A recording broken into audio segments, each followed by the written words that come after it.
Assalamualaikum warahmatullahi wabarakatuh. Perkenalkan kami dari kelompok 5.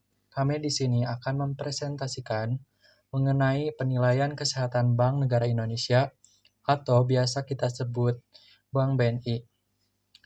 Nah, sebelumnya perkenalkan nama saya Topan Sopian dan rekan saya. Hai, nama saya Silvina Ukrenesnawati. Nama saya Bagja Gumilar. Saya Wafa Aulani. Baiklah, tanpa menyita banyak waktu, mari kita mulaikan presentasi untuk hari ini. Teman-teman, sebelumnya mari kita mengenal Bank BNI itu sendiri. Bank BNI merupakan bank BUMN, badan usaha milik negara, yang menawarkan layanan penyimpanan dana maupun fasilitas pinjaman, baik pada segmen korporasi, menengah, maupun kecil.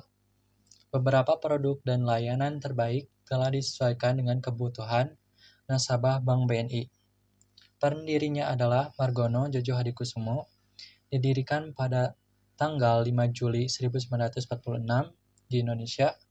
Markas besarnya ada di Jakarta dengan cabang sebesar 2.368 cabang pada kisaran tahun 2019. Lantas, apa yang dimaksud penilaian kesehatan bank itu sendiri? Penilaian kesehatan bank adalah hasil penilaian kondisi bank yang dilakukan terhadap resiko dan kinerja bank, yang diatur oleh Peraturan Nomor 13 1 PBI tahun 2011. Aspek penilaian bank diantaranya ada CAMELS dan juga RGEC. CAMELS diantaranya kapital, aset, manajemen, earning, liquidity, dan solvability. Sedangkan RGEC yaitu risk profile, good corporate government, earning, dan juga kapital. Berikut ini adalah rasio CAMELS PT Bank Negara Indonesia atau Bank BNI. Nah, untuk pemaparan selanjutnya akan dipaparkan dan juga dianalisis oleh saudara Bagja Gumilar. Kepada saudara Bagja Gumilar, saya persilahkan. Halo, nama saya Bagja Gumilar dari kelompok 5. Di sini saya akan menjelaskan tentang rasio KAMEL suatu perusahaan yaitu PT BNI atau yang kita kenal Bank Negara Indonesia pada kuartal 4 2019 sampai kuartal 2 2020. Predikat pada kuartal 1 dan 2 tahun 2020 tidak terdapat data dikarenakan pada tahun 2020 terjadi COVID-19 sehingga perekonomian Indonesia sedikit menurun. Sedangkan hasil predikat pada kuartal 4 tahun 2019 yaitu 8,69. Total kapital mengalami peningkatan di setiap kuartilnya.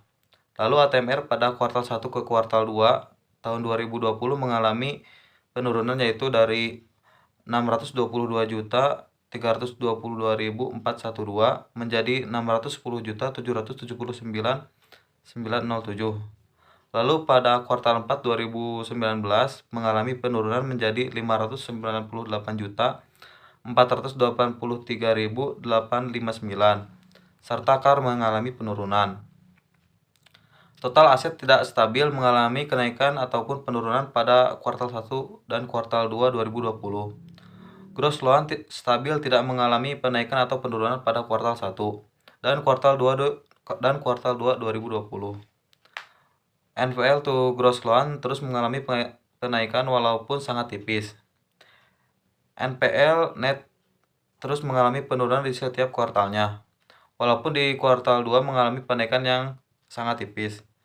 Total profit di setiap kuartal terus mengalami penurunan. Ini berarti mengalami penurunan laba. ROA pada kuartal 2 tahun 2020 mengalami penurunan di angka 1,38%. Ini berarti bahwa kemampuan manajemen perusahaan menurun dalam melaksanakan pengelolaan hartanya untuk menghasilkan laba operasi. ROE pada kuartal 2 tahun 2020 mengalami penurunan di angka 2,86%. Ini berarti bahwa terjadi ketidaksesuaian antara teori yang dikemukakan sebelumnya dengan keadaan yang sesungguhnya. Dari sisi kinerja suatu perusahaan dalam angka BOPO mengalami peningkatan pada kuartal 2. Berarti perusahaan tidak mampu mengelola biaya operasi. Pada kuartal 1 mengalami penurunan berarti telah terjadi peningkatan biaya operasional sehingga persentase lebih kecil dibanding persentase peningkatan pendapatan operasional. Dan NIM mengalami terus penurunan. Walaupun sangat tipis, turunnya rata-rata NIM adalah salah satu indikator seperti meningkatnya pertumbuhan ekonomi dan rendahnya inflasi.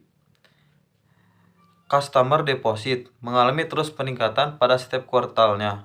Dan LDR menurunkan pada kuartal 2 ini menandakan kelikuidan suatu bank. Artinya bank akan mudah untuk memenuhi kewajiban-kewajiban jangka pendeknya seperti adanya penarikan tiba-tiba oleh nasabah terhadap simpanannya. Sekian dari saya. Terima kasih kepada Saudara Bagja Gumilar karena telah memaparkan materi untuk hari ini. Materi selanjutnya akan dipaparkan oleh Saudari Sialvina Oktren. Kepada Saudari Sialvina Oktren, saya persilahkan. Hai, nama saya Sialvina Okrenes Nawati. Di sini saya akan menjelaskan tentang rasio Camels kuartal 3 2020, kuartal 4 2020, dan kuartal 1 2021. Predikat pada kuartal 3 dan 4 pada tahun 2020 tidak terdapat data dikarenakan pada tahun 2020 terjadi COVID-19 sehingga perekonomian Indonesia sedikit menurun. Sedangkan hasil predikat kuartal 1 pada tahun 2021 yaitu 7,61. Total kapital mengalami peningkatan di setiap kuartalnya, lalu ATMR pada kuartal 3 ke kuartal 4 tahun 2020 mengalami peningkatan yaitu dari 613.362.365 menjadi 614.633.183. Lalu pada kuartal 1 tahun 2021 mengalami penurunan menjadi 612.381.947 serta CAR mengalami terus penaikan. Total aset mengalami penaikan yang sangat tipis pada kuartal 3 dan kuartal 4, tapi terus meningkat pada kuartal 1 tahun 2021 di angka 840.240.592. Gross loan mengalami penaikan yang sangat tipis pada kuartal 3 dan kuartal 4, tapi terus meningkat pada kuartal 1 tahun 2021 di angka 558.070.101. NPL to gross loan pada kuartal 4 mengalami penaikan di angka 4,25%, tetapi pada kuartal 1 tahun 2021 mengalami penurunan kembali. NPL net terus mengalami penaikan di setiap kuartalnya. Total profit di setiap kuartalnya terus mengalami penurunan, ini berarti mengalami penurunan laba. ROA pada kuartal 4 tahun 2020 mengalami penurunan di angka 0,54%, ini berarti bahwa kemampuan manajemen perusahaan menurun dalam melaksanakan pengolahan hartanya untuk menghasilkan laba operasi. ROE pada kuartal 4 tahun 2020 mengalami penurunan di angka 2,86%. Ini berarti bahwa terjadi ketidaksesuaian antara teori yang dikemukakan sebelumnya dengan keadaan yang sesungguhnya dari sisi kinerja perusahaan dalam angka. BOPO mengalami peningkatan pada kuartal 4, berarti perusahaan tidak mampu mengelola biaya operasi. Pada kuartal 1 mengalami penurunan, berarti telah terjadi peningkatan biaya operasional dengan persentase lebih kecil dibanding persentase peningkatan pendapatan operasional, serta NIM mengalami terus penurunan. Turunnya rata-rata NIM adalah salah satu indikator seperti meningkatnya pertumbuhan ekonomi dan rendahnya inflasi. Customer deposit mengalami terus peningkatan pada setiap kuartalnya, serta LDR meningkat pada kuartal 4. Ini menandakan ketidaklikuidan suatu bank, artinya bank akan kesulitan untuk memenuhi kewajiban-kewajiban jangka pendeknya. Terima kasih kepada Saudari Sialvina Oktren karena telah memaparkan materi untuk hari ini. Hasil analisis selanjutnya akan dipaparkan oleh saya sendiri. Berikut rasio Camels PT Bank Negara Indonesia pada kuartal 3 hingga kuartal 3 tahun 2021. Pada kuartal ini, predikat kesehatan bank mengalami peningkatan signifikan sebesar 0,48 juta. Dengan predikat kuat. Yang pertama, pada kuartal Q2 dan Q3 tahun 2021, modal dan juga ATMR mengalami penaikan, sehingga itu menunjukkan bahwasannya biaya kredit tinggi, sehingga CAR pun naik di kisaran 1,72%, itu artinya pendapatan bank juga ikut naik. Pada tahun 2021, ini dapat dikatakan bahwasannya bank sudah mulai pulih dari krisis pandemi COVID-19.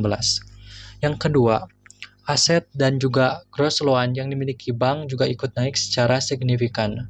Dan berita baiknya, NPL turun pada kisaran 0,13%. Itu artinya bank mampu memperbaiki aktiva kredit yang bermasalah akibat pinjaman oleh debitur yang gagal melakukan pelunasan. Yang ketiga, melihat dari profitabilitas, bank ROA dan ROE mengalami peningkatan di kisaran 0,03% dan 0,24%. Walaupun terbilang kecil, tetapi kemampuan manajemen bank untuk memperoleh income terlihat baik. Yang keempat, BOPO mengalami penurunan pada kisaran 0,74%. Itu artinya kemampuan bank dalam mengendalikan biaya operasional sedikit tidak baik. Begitu pula dengan NIM mengalami penurunan sekitar 0,09% yang mengakibatkan kemampuan bank dalam mengelola aktiva produktifnya untuk menghasilkan pendapatan bunga bersih semakin kecil. Yang kelima, customer deposit mengalami kenaikan sedangkan LDR mengalami penurunan di kisaran 2,69%. Itu artinya pada kedua kuartal LDR berada pada standar rasio. Karena menurut Kashmir pada tahun 2004, semakin tinggi LDR, maka kemungkinan terjadi risiko kredit macet semakin tinggi.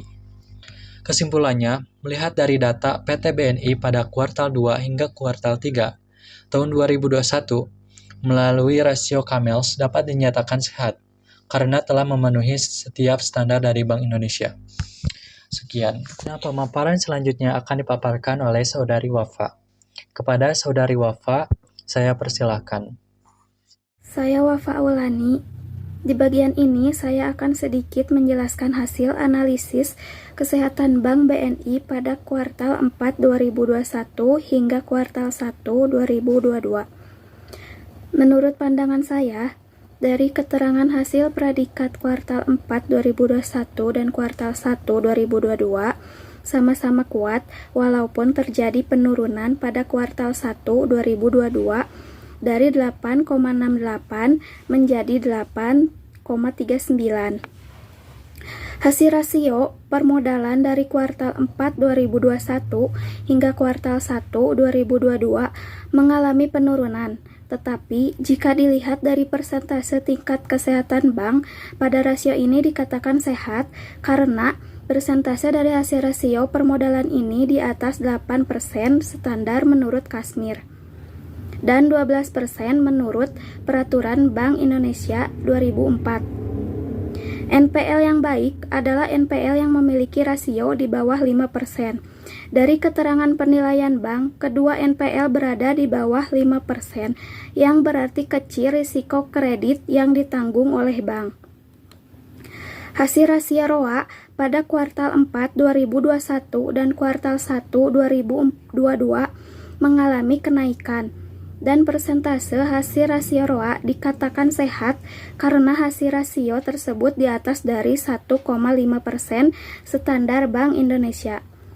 Pada rasio ROE mengalami peningkatan di kuartal 1 2022, berarti bank masih cukup efektif dan efisien dalam memanfaatkan modal yang dimiliki untuk memperoleh keuntungan.